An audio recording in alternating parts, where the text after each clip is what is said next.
Hello everyone, welcome back to my channel. कैसे हैं आप सभी? आई होप आप सभी ठीक होंगे। पिछली वीडियो में हमने करा था इश्यू ऑफ डिबेंचर का कंसिडरेशन अदर देन कैश वाला टॉपिक का question number 12, that is of Disha limited. I hope आप लोगों को ये क्वेश्चन समझ में आया होगा एंड ये इंपॉर्टेंट क्वेश्चन था, तो आपको ये समझना बहुत ज़रूरी है। अगर आपने नहीं देखी वीडियो तो आप इससे पिछली वाली वीडियो जाके देख सकते हैं, क्वेश्चन नंबर 12। ये वाला क्वेश्चन इंपॉर्टेंट है, समझना, ठीक है। तो इस वीडियो में हम करने लगे हैं क्वेश्चन नंबर 13। देखो क्वेश्चन नंबर 13 में क्या बोला है।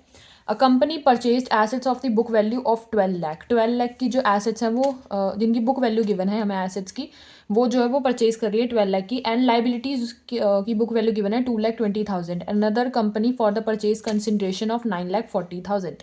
ठीक है, तो ये इन्फॉर्मेशन हमें गिवन है एसेट की, लाइबिलिटी की एंड परचेज कंसिडरेशन की। फिर हमें आगे बोला है the purchase consideration was discharged by the issue of debenture of 500 each at a discount of 6%।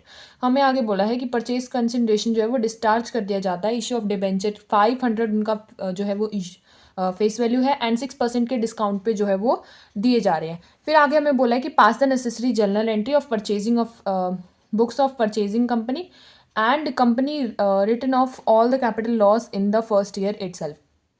ठीक है, तो ये सारी इन्फॉर्मेशन जो है वो बेसिकली क्वेश्चन नंबर 13 में हमें गिवन है। तो देखो क्वेश्चन नंबर 13 में जो जो हमें गिवन है ना, पहले हम वो चीज़ें जो है वो नोट डाउन कर लेंगे।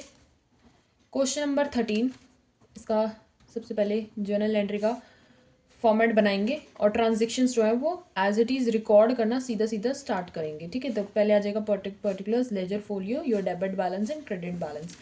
एंड फिर हम इसको फॉर्मेट बना लेंगे और उसको एक्सटेंड कर लेंगे। ठीक है, तो देखो इसमें सबसे पहले तो हम एंट्री करेंगे, जो जो चीज़ें हमें गिवन है वो हम पहले रिकॉर्ड करेंगे।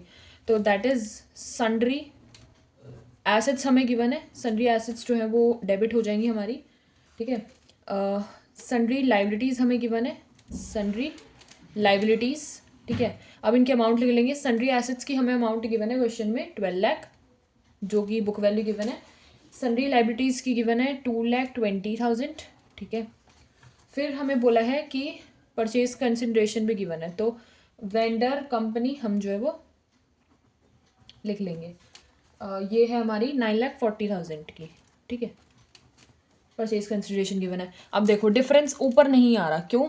क्योंकि हमारा ये वाला टोटल जो है वो कम है इस टोटल से। तो अगर जब हमारा ऊपर अगर कम आ रहा हो तो हम गुडविल करके लिखते थे, लेकिन अगर हमारा कम नीचे आ रहा हो तो हम कैपिटल रिजर्व करके लिखते हैं। तो 2 में हमारा आ जाएगा कैपिटल रिजर्व। ठीक है, ये भी क्रेडिट हो जाएगा और फिर हमारी आ जाएगी नरेशन। अब डिफरेंस जो है वो इसमें आ जाएगा, दैट इज़ ऑफ 40,000। ठीक है, 40,000 का हमारे यहाँ पे डिफरेंस आ जाएगा। तो ठीक है, तो देखो क्वेश्चन में आगे बोला था कि 500 जो है वो उसकी फेस वैल्यू थी। ठीक है, और उसको जो है वो 6% का जो है डिस्काउंट पे जो है वो हो रही थी। तो 6% का अगर हम 500 का 6% निकालेंगे तो हमारा 30 आएगा। तो 470 जो है वो हमारा बेसिकली बच गया। और ये हमारा, एक सेकेंड, हाँ डिस्काउंट हो रहा था, तो ये हमारा जो है वो गिवन है 470 हमारा इशू प्राइजेस का मतलब। अब हम इसकी सबसे पहले एंट्री करेंगे, that is vendor company. Vendor company जो है वो हमारी डेबिट हो जाएगी। 2 में हमारा आ जाएगा इसका रेट था हमारा, इसका रेट नहीं गिवन, इसका रेट नहीं गिवन, तो सीधा हम वही लिख लेंगे। एक तो डिस्काउंट प्रोवाइड हो रहा है तो डिस्काउंट भी जो है वो डेबिट होएगा, discount on issue of debenture, ये भी हमारा डेबिट हो जाएगा। 2 में हमारा आ जाएगा, देखो डिवेंचर का जो है वो इंटरेस्ट रेट नहीं गिवन, तो हम सिर्फ 2 डिवेंचर करके लिख देंगे। ठीक है, नहीं गिवन तो कोई बात नहीं, हम अपनी तरफ से जो है वो कमी नहीं छोड़ेंगे। तो वेंडर कंपनी में तो हमारी सेम आ जाएगी अमाउंट 9,40,000, क्योंकि हमें जो गिवन है परचेज कंसिडरेशन वही आ जाएगी। अब हम इसके लिए जो है वो फॉर्मूला लगा के निकालेंगे। तो फॉर्मूला क्या होगा, नंबर ऑफ डिवेंचर, जो कि हम ऊपर क्वेश्चंस में यूज़ करते आ रहे, सेम जो है वो हमारा फॉर्मूला रहेगा। Amount payable upon issue price. Amount payable है हमारी 9,40,000। ठीक है, इशू प्राइस है हमारा 470। ठीक है, अब हम इसको डिवाइड करेंगे तो हमारा ये अमाउंट आ जाएगी 2,000। ठीक है, तो 2,000 इसका मतलब हमारे जो है वो डिवेंचर्स हो गए। 2,000 इंटू जो हमारी फेस वैल्यू थी वो तो हमारी आ जाएगी 9% डिवेंचर में, एंड जो हमारा डिस्काउंट था दैट इज़ ऑफ 30, वो हमारा आ जाएगा डिस्काउंट में। 2,000 इंटू 30 जो है वो डिस्काउंट में आ जाएगा। और 2000 इंटू 500 जो है वो हमारा नीचे आ जाएगा। ठीक है, तो जब हम इसे मल्टीप्लाई करेंगे 2000 इंटू 30 करेंगे तो हमारी अमाउंट आ जाएगी, मल्टीप्लाई करके आ जाएगी हमारी अमाउंट 60,000। ठीक है, एंड 2000 इंटू 500 करेंगे तो हमारी आ जाएगी 10 लाख। ठीक है, तो ये वाली साइड और ये वाली साइड जो है हमारी इक्वल हो जाएगी। तो ये था हमारा क्वेश्चन नंबर 13। आई होप आप लोगों को समझ में आया होगा। पिछले क्वेश्चंस जैसा ही है, बिल्कुल कुछ अलग नहीं है।